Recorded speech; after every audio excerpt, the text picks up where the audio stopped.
नमस्कार दोस्तों।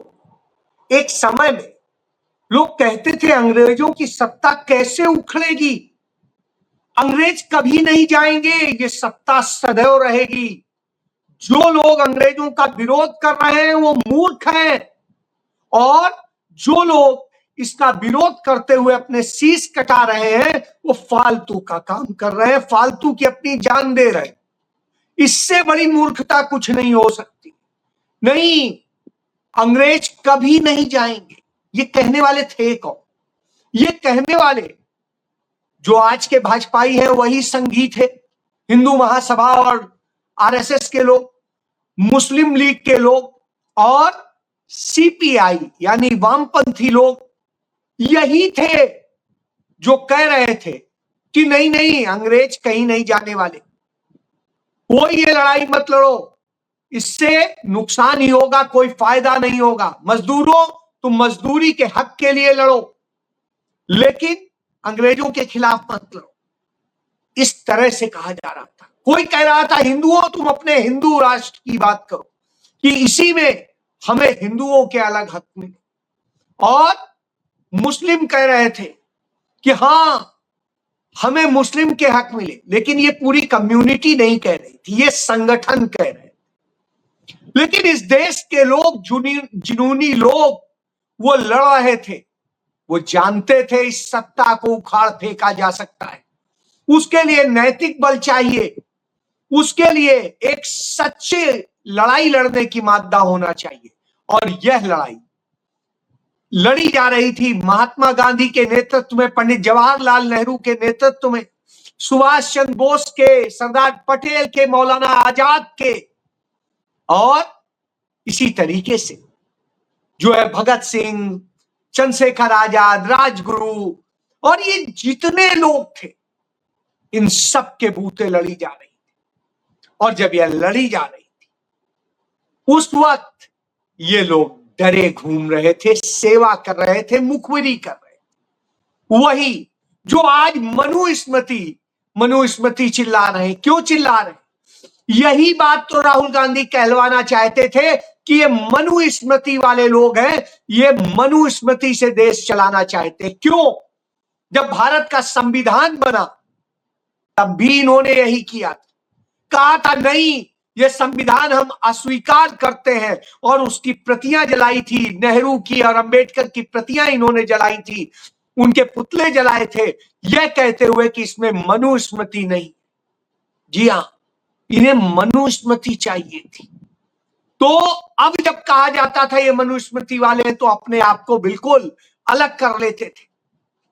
ये अलग कर लेते थे तमाम चीजों से कि हमारा गोडसे से कोई लेना देना नहीं है, हमारा सावरकर से कोई लेना देना नहीं है। जब वो फंस गए गांधी जी की हत्या के मामले में, तो अब आप समझिए ये वो लोग हैं। लेकिन जैसे ही सत्ता में आए, ताकत आई, वैसे ही अब कहने लगे मनु संहिता महान है, महान है जो है गोडसे, महान है सावरकर, और महान है वह सोच। जब मैं ये कहता हूं तो आपको लगता है क्या मैं गलत कह रहा हूं?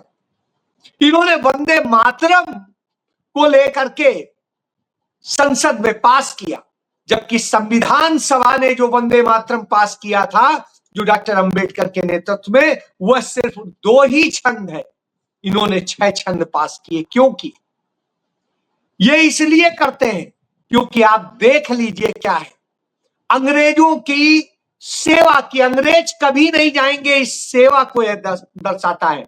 इसका सुनिए, इसमें महात्मा कहते हैं, सत्यानंद कातर न हो तुमसे बुद्धि विभ्रम, दस्य द्वारा धन संचय कर रण में विजय पाई, पाप का कभी पवित्र फल नहीं होता है, अतएव तुम लोग देश उद्धार नहीं कर सकोगे। अब जो कुछ होगा अच्छा होगा, अंग्रेजों के बिना राजा हुए सनातन धर्म का उद्धार नहीं हो सकता है।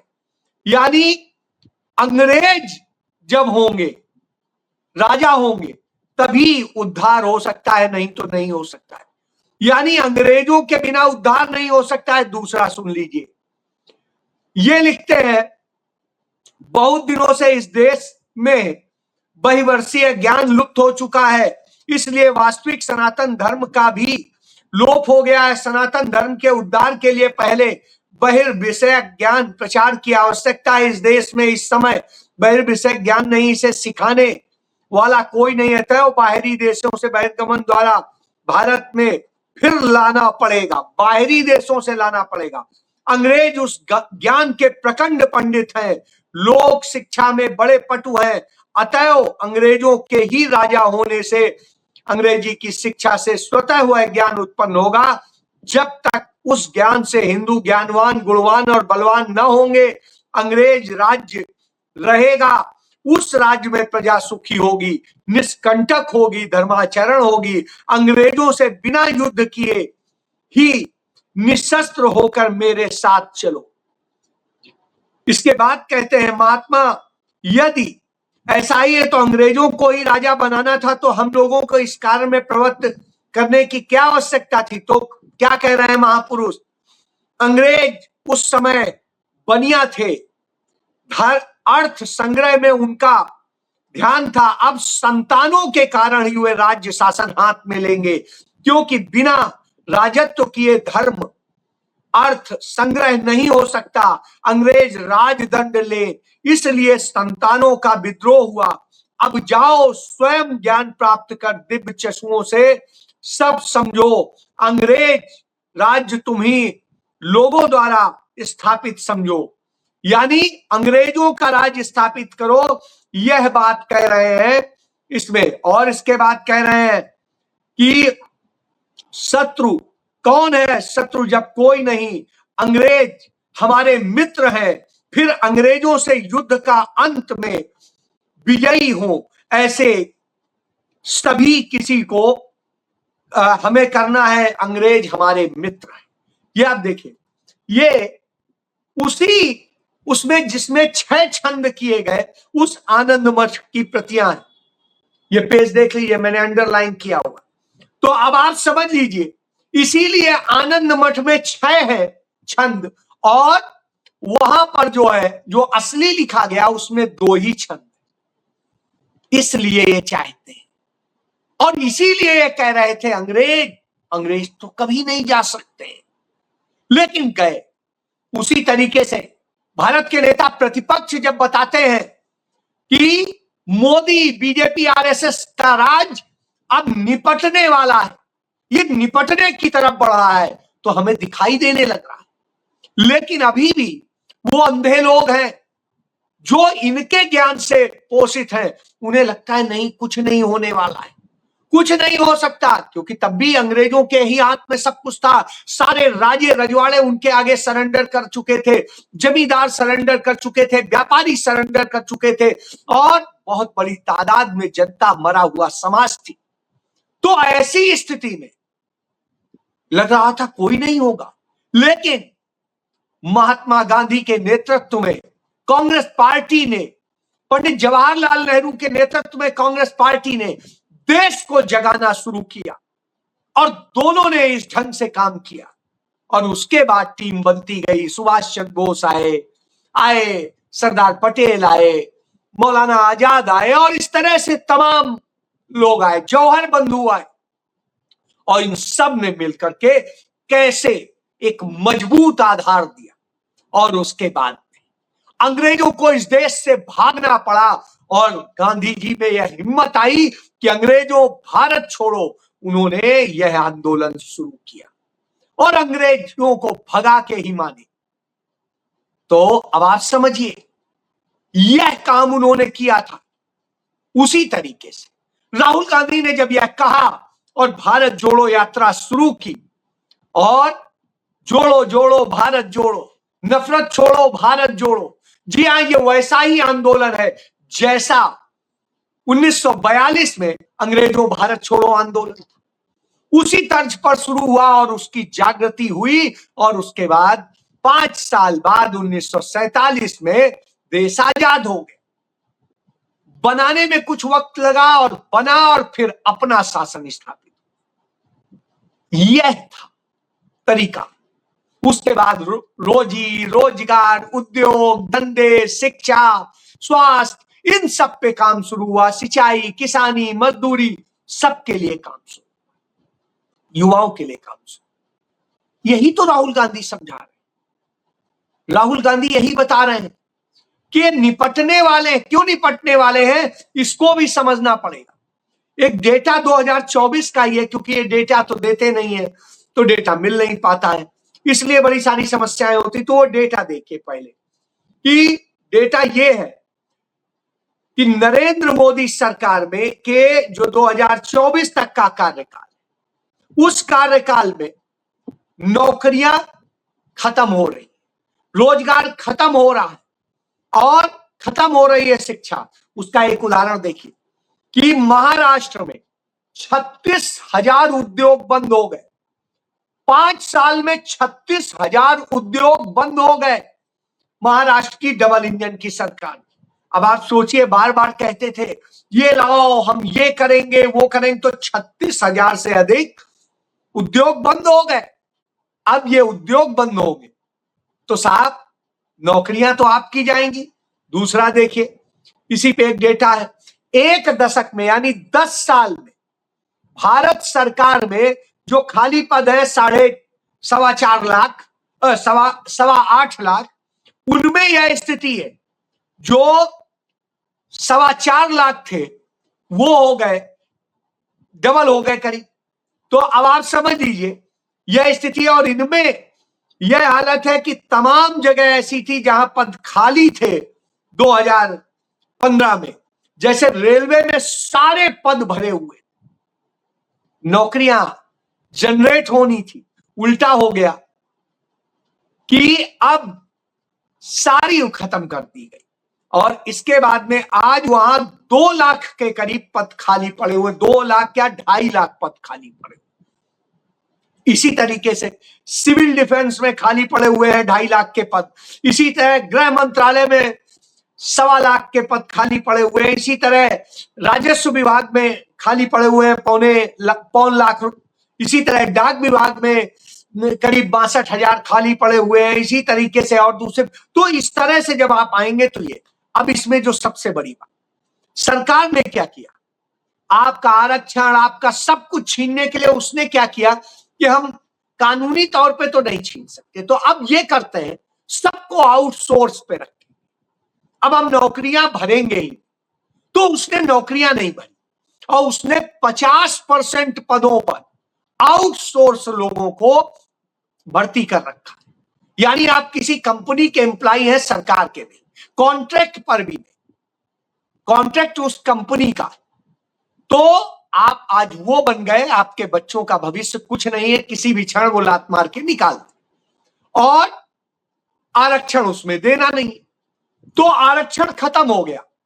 यानी इसमें जो करीब 4 लाख 4.5 लाख लोगों को इसमें आरक्षण मिलता, वो वैसे ही खत्म हो गया और जो गैर आरक्षण वाले सारे पद भरे हुए। तो इस तरह से करके इन्होंने ये कर दिया। इसके बाद में इसी तरीके से ये और करते हैं। तो जब ये इस तरह से करते हैं तो अब आपको समझना पड़ेगा कि कैसे।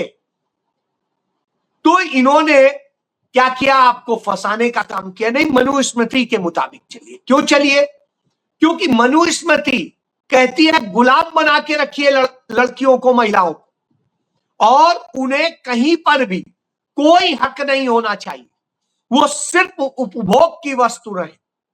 और वो क्या क्या हो, इसके बारे में एक छोटा सा सुन लीजिए, मैं सुना दूं। तो उसमें बात है कि मनुस्मृति का जिक्र किया है, मुझे लगता है मनुस्मृति तो सबसे आखिरी में आनी चाहिए।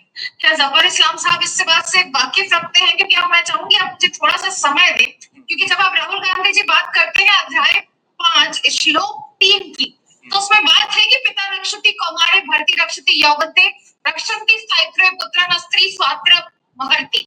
मतलब पिता करे बचपन में रक्षा, पति करे यौवन में रक्षा, पुत्र करे बुढ़ापे में रक्षा, पर पत्नी का कोई स्वतंत्र। मैं फिर से मनुस्मृति पे आती हूँ क्योंकि मैं चाहती नहीं थी। आज जब कल देश के पॉलिटिकल हिस्ट्री में टर्न पॉइंट आया, पहली बार राजनेता ने महिलाओं के साथ सशक्त बात की है, पहली बार किसी राजनेता ने पैट्रियार्की को स्मैश करने की बात की है, पहली बार महिलाओं को एक वोट बैंक से ऊपर देखकर उनके अस्तित्व की बात की, और पहली बार औरतों पे हो रही डायरेक्ट और इनडायरेक्ट हिंसा की बात करिए। तो मैं चाहती थी आज का डिबेट पे आपका ये टॉपिक हो, पर जब आपने मनुस्मृति का जिक्र छेड़ा है तो मैं मनु की कोई कोट करूंगी। अध्याय 9 श्लोक 14 और 15 इसमें कहते हैं कि कामुक प्रवृत्ति, चंचल स्वभाव और स्नेहहीन प्रकृति के कारण महिलाओं की कितनी भी सुरक्षा करती जाए, वे अपने पति के साथ बेवफाई करती है। श्लोक भी पढ़ के बता सकती हूँ आपको। अध्याय 5 श्लोक 160, कामं तो क्षिपते पुष्प मूलफल शुभा न तो नमापि गयात् पत्यो प्रेते प्रस्तु। पति की मृत्यु के बाद विधवा स्त्री को फूल फल और मूल खाकर शरीर को कष्ट देना चाहिए अपने आखिरी वक्त तक। एक श्लोक 154 श्लोक है, विशील कामृति गुणैव परिवर्जिता। पति चाहे चरित्रहीन अन्य स्त्रियों पे आसक्त। तो अब आप समझ गए कि पति चरित्रहीन हो, पति कुछ भी करे, पत्नी को उसकी सेवा करनी चाहिए, उसे वफादार रहना चाहिए। वो कहीं पर भी उसको वो न रोके, न टोके, न कुछ कहे।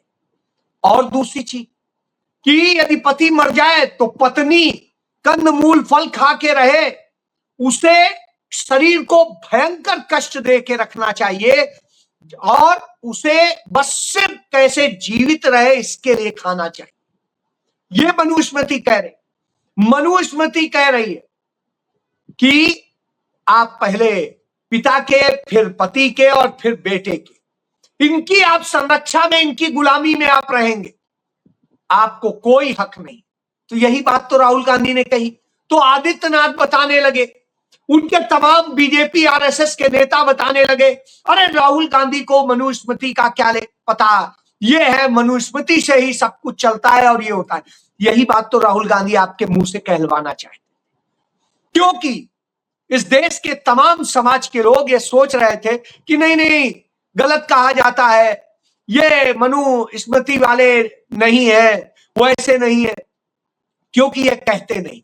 लेकिन राहुल गांधी के यह कोट कर देने के बाद पहली बार किसी नेता ने हिम्मत करी, तो वो कोट कर देने के बाद इनका जो रंगे सियार वाला हाल था वो पता चल गया कि रंगा हुआ सियार है ये, जो अपने आप को लोकतंत्र, महिला प्रेमी, महिला सशक्तिकरण की बात करता है। ये असल में सबको खत्म करना है, इन्हें दलितों को खत्म करना है, पिछड़ों को खत्म करना, क्योंकि दलितों को ये सेवक मानते हैं, उससे ज्यादा कुछ नहीं है। पिछड़ों को इसी तरह मानते हैं, इसी तरीके से आदिवासियों को मानते हैं, इसीलिए उन्हें वनवासी कहते हैं, आदिवासी नहीं मानते। तो अब आप समझिए, जब यह इनका चरित्र हो तो आपके साथ कैसे क्या। तो यही सारी चीजें हैं जो राहुल गांधी सामने ले आ रहे, और जब वो यह सामने ले आए, जनता के पास आ रहे, युवाओं को अब पता चल रहा है कि उनकी नौकरी, उनकी जॉब, उनकी शिक्षा कोई और नहीं, यह सरकार छीन रही। अभी नीट की परीक्षा हुई, पेपर लीक हुआ, उसके बाद रीनीट हुआ, उसमें भी गड़बड़ हुई बिहार में, और उसके बाद में अब बिहार में ही खुलासा हो रहा है कि वहां पर दलालों ने एक तय कर रखा है कि 18 से 20 लाख रुपया लेंगे और आपको गवर्नमेंट में हम वो दिला देंगे सीट, वहां से आप एमबीबीएस करना, कोई गड़बड़ नहीं। बिहार में, बंगाल में, इस तरह से कई राज्यों में वो दिला देंगे। तो अब आप समझ लीजिए, ये बात राहुल गांधी इसीलिए बता रहे थे। अब ये सारी बातें सामने आ रही हैं कि किस तरह से ये युवाओं का भविष्य बर्बाद कर रहे हैं, सब कर रहे हैं। इसरो, जो भारत में वैज्ञानिक सोच को बढ़ावा, अंतरिक्ष में भारत को ले जाने की सोच के साथ में पंडित नेहरू और इंदिरा गांधी ने स्थापित किया, उसे भी अब इन्होंने निजी हाथों में दे दिया, और इन्होंने कर दिया निजी। सिर्फ 2-3 कंपनियां हैं, वही इसका काम करेंगी और वो इसको चलाएंगे। अब भारत सरकार कुछ नहीं करेगी, यानी जहां ये देख दे, जिसके बारे में बात कर दें, आप समझ लीजिए उसे खत्म करने वाले। तो आप इससे क्या हो रहा है, हर जगह आपकी नौकरियां जा रही हैं, आपके रोजगार जा रहे हैं, सब कुछ जा रहे हैं। उद्योग लगातार बंद हो रहे हैं, पंजाब में उद्योग बंद हो गए हैं, हरियाणा में उद्योग बंद हो गए हैं, यूपी में बंद हुए हैं, और तमाम जगह बंद हुए हैं। और स्थिति है रोजगार के लिए कि कहीं प्राइवेट में नौकरी दिला दो भैया, सरकारी में नहीं, कहीं दिला दो नौकरी, कहीं यही नहीं, रेलवे में और सब जगह आदमी ये होता रहा है, चलो अच्छा इसको ले लो, रख लो। आज कहीं जगह ही नहीं है, रख क्या लो। और भारत में इस समय जो आंकड़ा है उसके मुताबिक भारत में इस समय 8.5 करोड़ युवा, वो न पढ़ रहा है, न कुछ कर रहा है, न कुछ कर रहा है, सब कुछ करने के बाद में वो बेरोजगार घूम रहा है। जी हां, बेरोजगार घूम रहा। तो फिर राहुल गांधी इसीलिए कह रहे अपने भविष्य की तलाश में वो युवा खड़े होंगे, वह लोग खड़े होंगे और वो इस सरकार को उखाड़ फेंकेंगे। जी हां, भले ही SIR से वोट काट लें, वोट चोरी कर ले और सब कुछ कर ले, लेकिन वो खड़ा हो गया तो सब कुछ है। एक और डेटा आ गया कि राहुल गांधी के लिए भारत के 20 करोड़ लोग सोशल मीडिया पर राहुल गांधी के लिए स्वतः बगैर किसी स्वार्थ के कैंपेनिंग करते हैं, उनका पक्ष लेते हैं, उनका समर्थन करते हैं। सोचिए 20 करोड़ लोग, तो आने वाले वक्त में क्या होगा समझ लीजिए। तो यानी नरेंद्र मोदी अमित शाह की सत्ता उखाड़ फेंके जाने वाली है। जी हां, जय।